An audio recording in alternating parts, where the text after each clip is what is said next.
네, 더불어민주당 예결위 간사 춘천 철원 화천 양구 갑 출신 허영입니다. 오늘 바쁘심에도 불구하고 이렇게 많이 참석해 주시고 경청해 주셔서 감사합니다. 먼저 코로나 시기 막판 탈출할 때는 세수 오차가 플러스 60조 원이 났었습니다. 작년에 56.4조 원, 올해 29.6조 원. 이렇게 큰 규모의 세수 오차, 그것이 흑자이건 적자이건 이 결손 규모가 이렇게 크게 나는 부분들에 대해서 세수 추계 모형에 대한 지적을 아니할 수가 없습니다. 인공지능 AI 시대에 좀 더 미시적이고 그리고 다양한 지표를 활용한 그런 추계 모형 발굴이 필요하다고 봅니다. 지금은 너무나 거시적인 경제 지표에 의존하는 세수 추계 모형을 가지고 있고 또 외부 전문가의 의견이 얼마만큼 반영되는지는 모르겠지만 사실상 국회 예산정책처의 추계 모형이 훨씬 더 정확하다라고 하는 전문가들의 평가가 있습니다. 기획재정부는 그런 부분들에 있어서 적극적으로 추계 모형을 좀 더 미시적인 그런 지표까지 포함한 AI를 활용한 그런 모형을 개발할 필요가 있고 외부 기관과 전문가 그룹의 추계에 대한 자문 비율을 훨씬 더 높여서 추계의 정확성을 기할 필요가 있다. 이런 말씀을 드리도록 하겠습니다. 그리고 정부는 늘 예산안을 발표를 하면은 12대 분야 이렇게 해가지고 발표를 합니다. 외교통일, 공공질서, 안전. 그런데 이 12대 분야 예산안 발표한 걸 다 더하면 내년만 해도 677.4조 원 지출을 하겠다고 하는데 다 더하면 684.5조 원이에요. 합계가 맞지를 않아요. 국가가 디지털로 관리하고 있는 디지털 회계 예산 회계 시스템 DV 브레인이라고 하죠. 거기에는 이런 12대 분야 분류를 하지 않습니다. 16대 분류를 합니다. 편성, 집행, 그다음에 결산까지 통합 재정관리 시스템 분류 체계에 따라서 통일화할 필요가 있고 시줄 날줄이 합산하면 맞는 그런 예산 정부 발표에 맞는 그런 분류 체계를 가져갔으면 좋겠다라는 말씀을 아울러 드리도록 하겠습니다. 앞서 세수 결손 부분들에 대해서 말씀을 드렸는데요.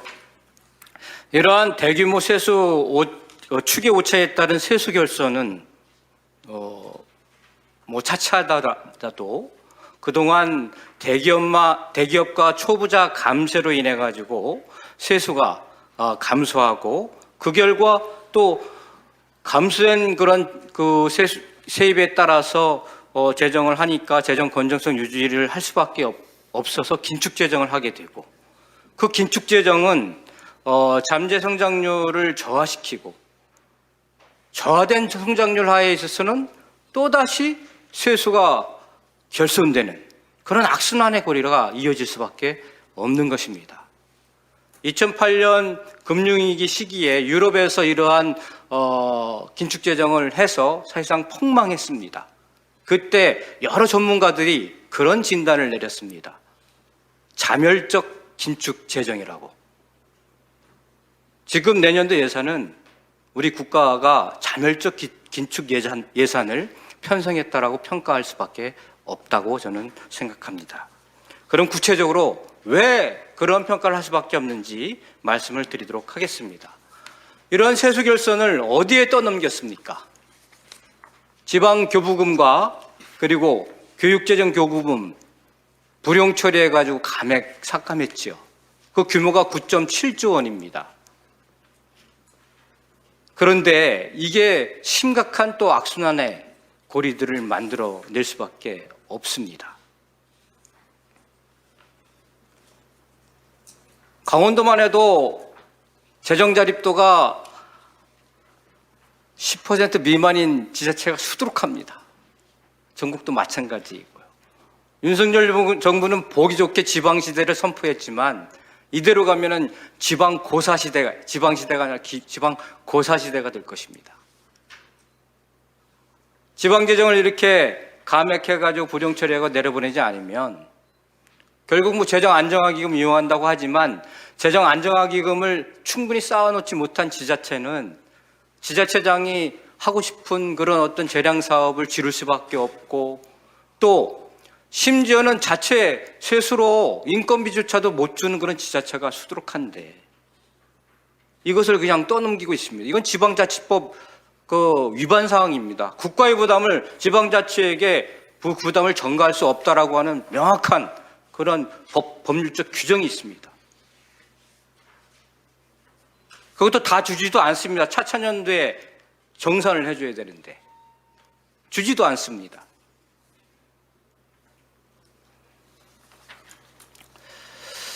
저는 정부가 저는 이거 관료주의의 함정에 빠져 있다라고 보는데 3% 미만의 그 관리재정 수지, 즉 재정 준칙을 지킨다는 그런 명분하에 모든 것을 그 수치를 맞추기 위해서 총수입과 총지출을 맞춘 겁니다. 억지로 꽤 맞춘 겁니다. 참으로 화가 나지 않을 수가 없습니다. 그렇다고 해서 그 세입에 대한 추계 또한 정확하냐? 그렇지도 않습니다. 국방부의 같은 경우는 올해 내년에 1조 2,187억 규모의 토지 매각대 세입 예산안을 작성을 해서 편성을 해서 이것이 고스란히 세입 편성안에 포함되어 있습니다. 그런데 그 매각 대상 부지는 아직까지 부지 활용 방안이 결정되지도 않았습니다. 그리고 그 매각의 전제가 되는 법률 개정, 그 다음에 사업조차도 결정되지 않았습니다. 그게 1조 원이 넘어요. 그리고 각종 부담과 관련된 것들도 법률이 개정되지도 않았는데 폐지를 전제 조건으로 해가지고 세입 규모를 작성을 했습니다. 더군다나 또 지출 부분에 있어서도 5세 무상교육 보육만 해도 소요 재원이 2,681억 원인데 이거 전부 다 지방재정 교육 부담금으로 충당한다고 하는데 시도 교육청, 그다음에 지자체 교육청하고 아무런 협의조차도 이루어지지 않았습니다. 이렇게 해가지고 어떻게 지출을 한다고 얘기를 하고 있습니까? 이것뿐만이 아닙니다. 지금 R&D 관련돼 있어서도 내년도에 과학기술 분야하고 그다음에 국회 심의 없는 지출, 즉 예비부 증대가 첫 번째, 두 번째로 가장 많이 증액됐습니다. 그런데 과학기술 분야를 따져보면 24년도 작년 같은 경우에 있어서는 지역경제 활성화, 유도 무기 사업, 탄소 중립 기반 구축, 지역 중소기업 육성, R&D 사업의 60%, 40%를 삭감해가지고 R&D 혼란과 대란을 만들어냈었지요. 그래서 원복시켰습니다. 그런데 그런 대규모 삭감했던 그 R&D 사업을 원복시킨 것이 아니라 우주 관련된 사업에 3,600억 원, 달 탐사 개발 사업에 450억 원, 발사체 사업에 1,000억 원, 원자력 예산에 2,200억 원, 그 다음에 SMR, 이것도 소형 원자로죠, 여기에. 예전에 그렇게 대란을 만들었던 그런 R&D 예산을 원복시킨 것이 아니라, 물론 이것이 미래의 R&D 예산이라고 할 수 없지만 당장의 효과가 나지 않는, 그리고 기존의 경쟁력을 유지했던 R&D 사업에 대한 원복이 이루어지지 않은 것이죠. 이렇게 해가지고 어떻게 하고 정부는 24조 원의 뼈를 깎는 지출 구조를 했다고 하는데 국회에서 그 지출 구조 조정 내용을 내라고 했는데 제출을 하지 않습니다. 그래서 분석을 해봤더만 이 차기 정부나 지자체에 부담이 되는 출자금만 죄다 구조 조정을 했습니다. 이거는 현금 중심의 그런 관리 재정 수지를 맞추기 위한 구조 조정이에요.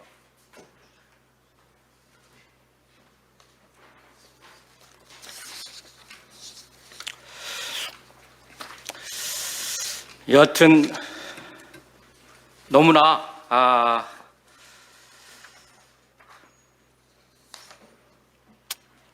힘들고, 그 다음에 이런 지방 교부금이나 교육 교부금을 감액했고 또 돈을 끌어다 썼는데, 외환 위기 시에 그 대응 기금, 외환 위기의 방파제 역할을 하는 외평형 기금에서 끌어왔고, 그 다음에 국민들이 코 묻은 손 저축해가지고 청약저축한 주택기금에서 돈을 끌어왔죠. 그것이 무이자로 끌어옵니까? 이자를 주고 끌어와서 이자를 또 갚아야 되고, 또 언제건 또 다시 또 갚아야 되는 노래. 이거는 악성 부채 중에서도 악성 부채를 양산하는 그러한 돈 꼬옥입니다. 국가재정법에도 어긋나고, 이런 부분들에 있어서는 사전에 이런 재추계를 통해 가지고 기금을 끌어오고 이런 것들은 국회의 심의 동의를 받고 해야 되는데, 아무런 국회 보고 과정도 없이 이런 일들을 벌이고 있는 것입니다.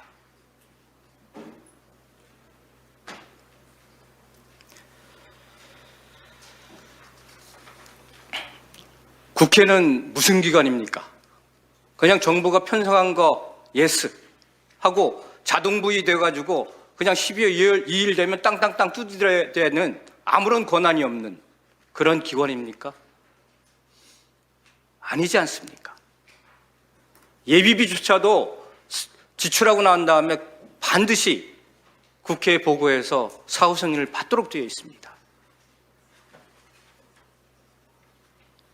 국회 심의 없는 예산이라 가지고 막 끌어다 써가지고 아무데나 특활비조차도, 경호처의 특활비조차도 예비비에다 끌어다 쓰고, 본 예산보다 예비비에 끌어다 서 집행한 금액이 더 많고, 이러한 권한을 도대체 국민이 기재부에게 줬습니까? 국회가 기재부에 줬습니까? 헌법이 기재부에 줬습니까? 아니지 않습니까? 그런 권한을 준 것은 헌법하에 국회에 준 것이죠. 제대로 쓰고 제대로 편성을 했는지 썼는지, 그걸 편성권이라고 하는 이름하에 깡그리 무시하고 그러면은 어떻게 국민의 권위가, 헌법의 권위가 세워질 수가 있겠다고 생각합니까? 저는 아니라고 생각을 합니다. 여하튼 쭉 말씀을 드렸는데요.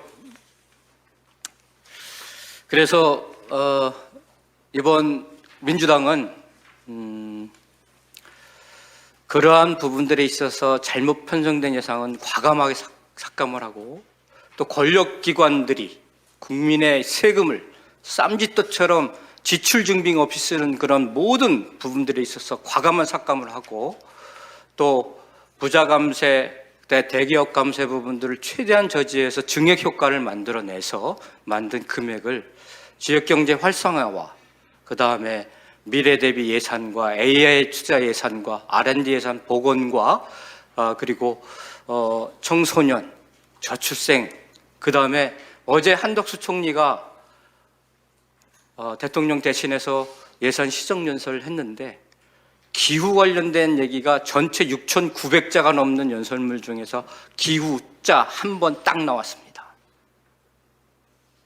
이렇게 해서 어떻게 기후에 대한 대응을, 기후위기에 대한 대응을 하겠는지 모르겠지만, 기후위기 대응 예산으로 돌려서 하여튼 국회의 예결 심의권들을 제대로 발휘하도록 노력하겠습니다. 너무 싫은 소리만 해서 죄송스러운데 이게 현실이라 생각을 하고 응원해 주시면 고맙겠습니다. 감사합니다. 예, 허영 의원님 감사합니다. 다음은 국민의힘 구자근 의원님의 말씀을 듣겠습니다. 예, 국민의힘 간사 구자근입니다. 경북 구미갑 출신입니다. 내년도 정부 예산에 대한 평가를 하기 이전에 우리 재정의 흐름과 여건부터 한번 살펴보도록 그렇게 하겠습니다. 우선 국가 채무를 보면 2017년도에 660조, 그러니까 GDP 대비 34.1%였습니다. 코로나 시국을 감안하고 또 대규모 확장 재정으로 인해서 2022년에 1,067조, 그러니까 GDP 대비 약 46%의 절반에 육박했습니다. 아시다시피 국가 채무의 실질적인 양보다는 심각한 것이 증가율의 속도입니다. 과거에 우리가 70년 동안 지켜온 것이 약 600조 국가 채무 정도를 지켜왔습니다. 그런데 그런 게 지난 문재인 정부 5년 동안 약 400조 원이 급격하게 증가하게 됩니다. 단순히 국가 채무의 규모 증가뿐만이 아니라 실질적으로 재정적 위험 요인이 곳곳에서 발견되고 있습니다. 우리가 가장 잘 아는 저출산 고령화 문제입니다. 고령화 부분은 재정적 수반을 굉장히 많이 하게 되고 이게 결국에는 국가의 채무 비율을 급격하게 또 증가시킬 것입니다. 또 세임 여건 또한 그렇게 녹록치는 않습니다. 급격히 변화하는 대여건과 경기 둔화 요인, 또 부동산 등 자산시장 침체에 따라 대규모 세수 결손도 발생하고 있는 상황입니다. 정부 부처에서 오늘 발표했습니다만 가장 고민 없이 손쉽게 할 수 있는 방법이 국가 채무를 늘리는 것일 겁니다. 그래서 추경을 하는 게 가장 손쉬운 방법일 것입니다. 결국 고뇌에 찬 결정을 했지 싶은데 이게 결국은 미래 세대에 대한 부담을 좀 줄이기 위해서 그런 결정을 했다라고 보여집니다.